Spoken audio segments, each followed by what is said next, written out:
Good morning, Kakabsat. This is Joshua De Balite, and I'm shooting from SPTC, Sefton Village, Divisoria, Santiago City. This is actually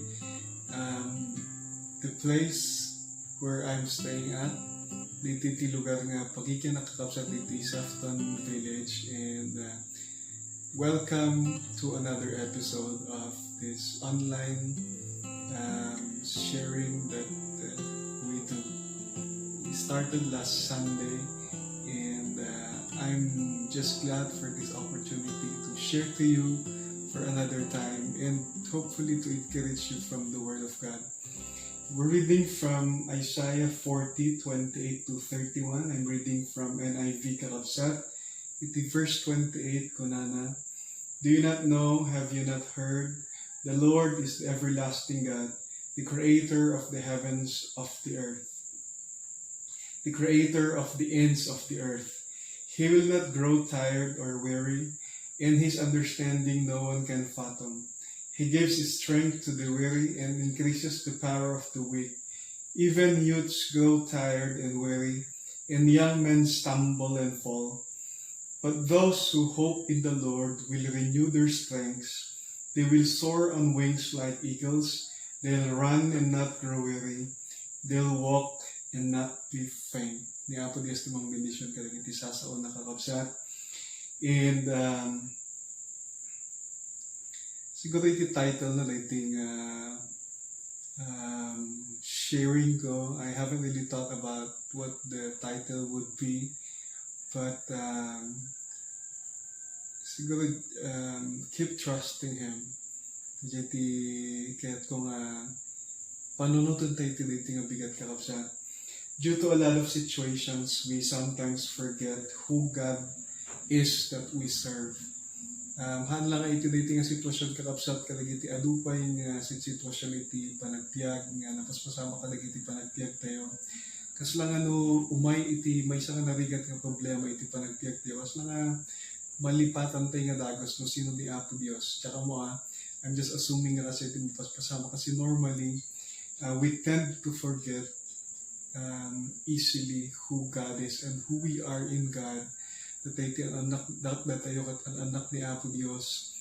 Kat iso na iti Dios nga pagsisilbihan tayo nga man nakabalin iti amin. And sometimes that is what is happening.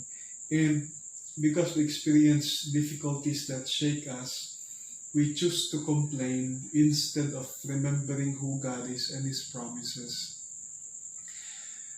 Sa kumano apay nga kasjay dagiti tao, oray dagiti Kristiyano, oray dagiti papastor ng maminsan, nga kas kanya, nga umay iti problema kakabsat, kas lang iti natural nga response, iti may isang tao kat reklamo, and it's very easy for us to complain sometimes, to look on the negative side of things, become pessimistic, that is being negative.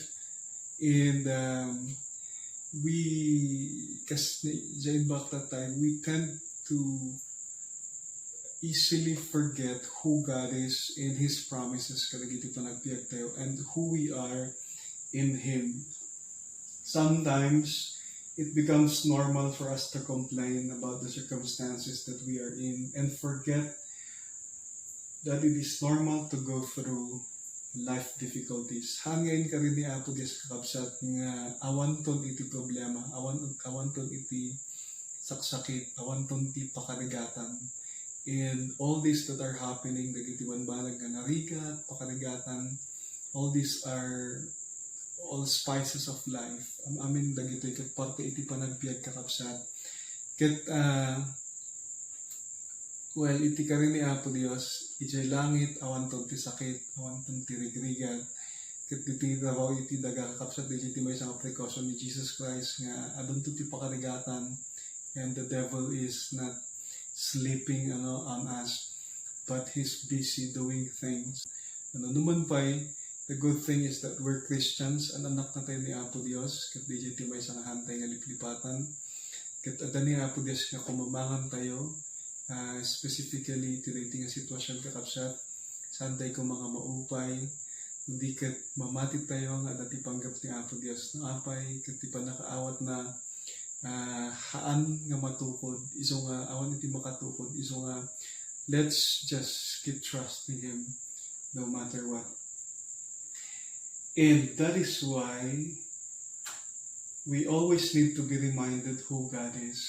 Tijay tirason kakapsat no apay nga kanayon nga kasapulan nga mapalagipan tayo no siya sino ni Apo Dios no anya ti inaramid na para kanya tayo no anya ti mabalin na aramiden ken no anya dagiti karakarina para iti tunggal may sa kanya tayo kakapsat. It is very normal sometimes for us to hate people to keep reminding us of things like we respond when amok kasi we hate it sometimes to be kept reminded no dagiti ubing kakapsat if you keep reminding them things they feel like a child and they don't want that they feel like they know things that they're doing and maybe that is the exact thing that we need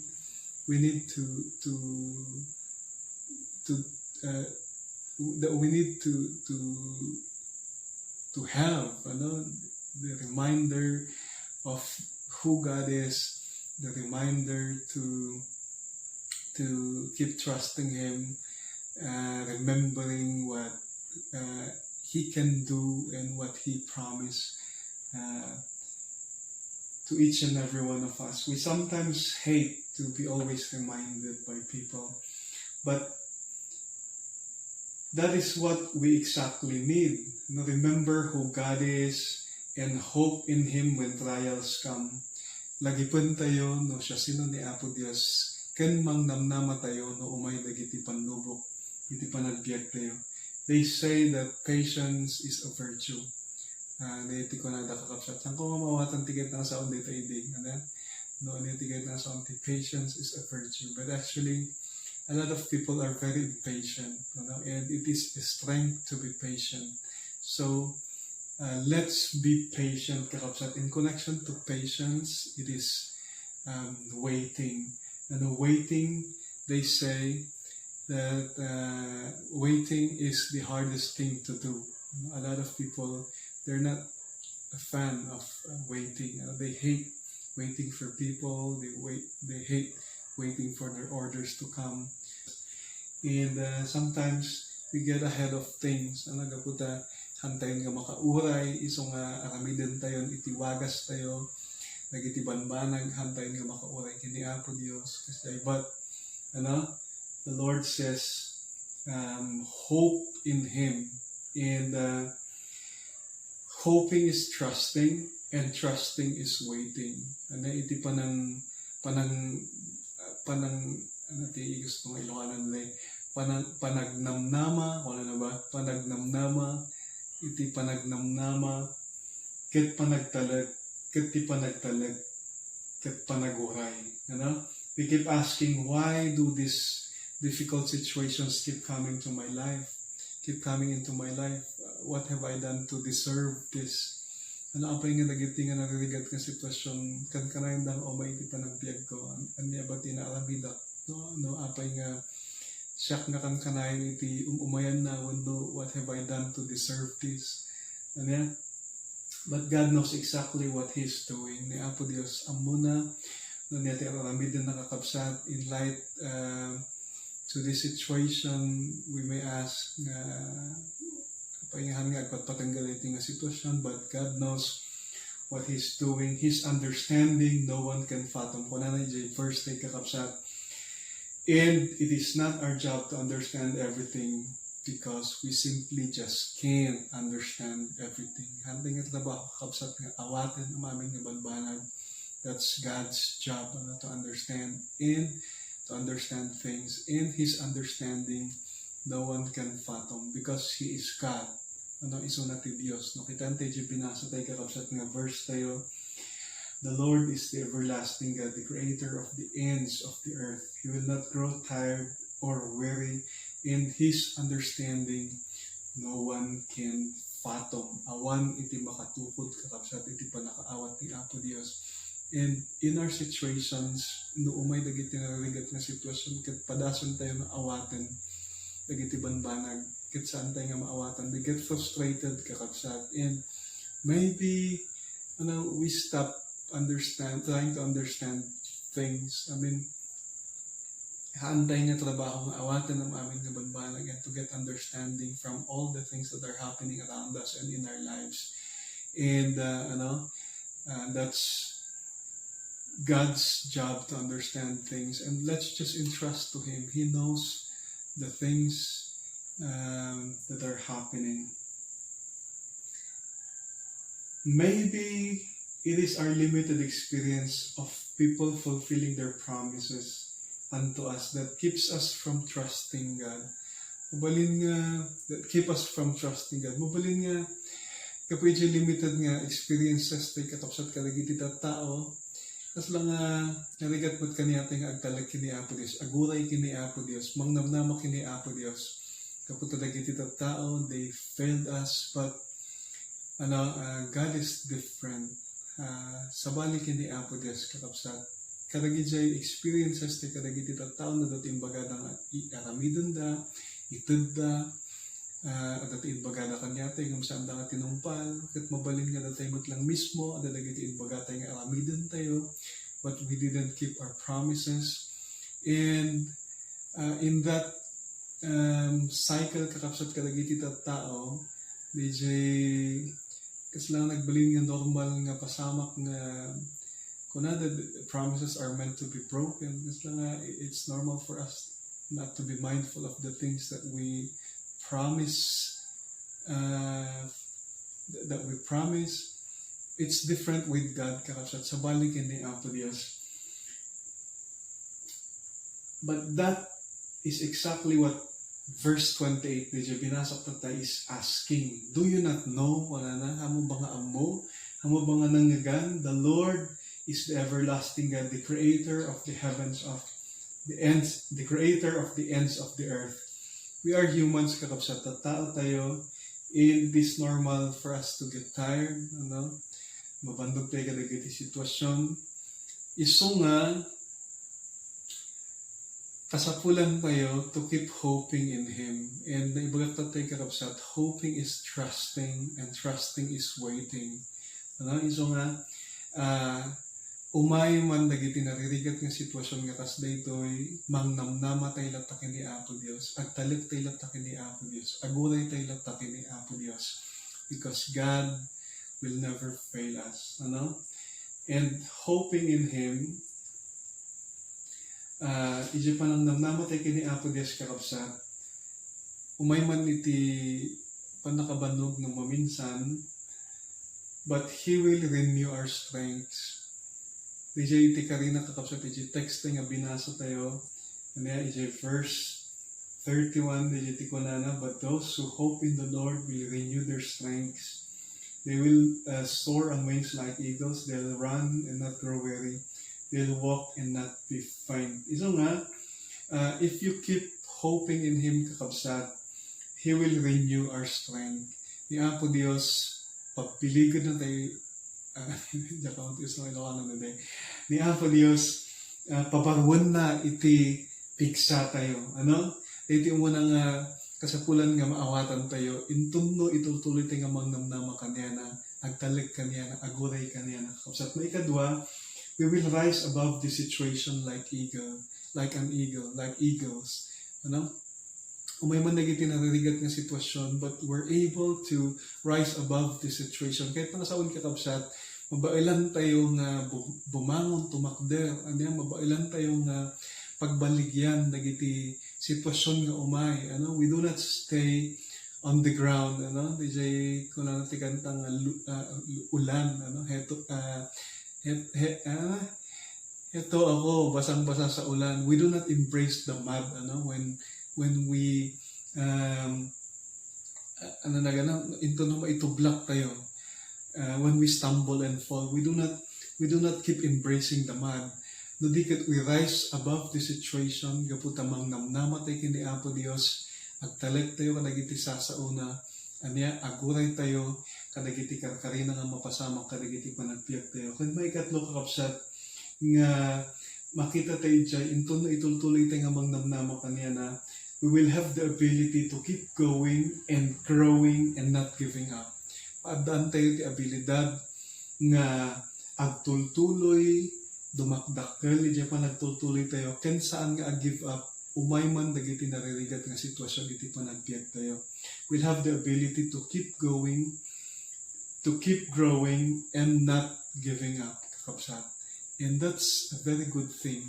Umay man dagiti naririgat nga sitwasyon, yung makapagtultuloy tayo, iti pa nagpiyak, kakapsat. Dumakdakkel tayo latalaksid kadagiti amin nga naririgat nga sitwasyon, ken saan tayo nga ag-give up. Kaniya kaput agtaltalep tayo kini Apo Dios, kaput magnamnamatay kaniya na, kaput aguray tayo kaniya na. Kaniya, kadagiti agtutubot at kankanayan dang ibagtugan wag paasa, kasi naman pa identity sa nga maibagak kakapsat, kadagiti agtutubo, especially kadagiti babae. Pagod ka na bang umasa, girl? Umasa ka kay Lord, wag sa taong hindi ka mahal. Ano yan? So nga, to everyone, let's keep hoping, trusting, waiting on the Lord patiently, because He promised that those who hope in the Lord will renew their strengths. They will soar on wings like eagles. They will run and not grow weary. They'll walk and not be faint. Let's not complain. Not just like in verse 27, there's a question, why do you complain? But keep trusting God, keep hoping in Him, keep waiting on Him patiently. That God will see us through. God bless, and I just want us to end this in prayer. Hallelujah. We thank you, Lord, for today. Thank you, Lord, for the strength that you give us regardless of all the things that are happening. Agyaman kami o Apo Gaputa. Sikati Dios nga saan nga agbalbaliw.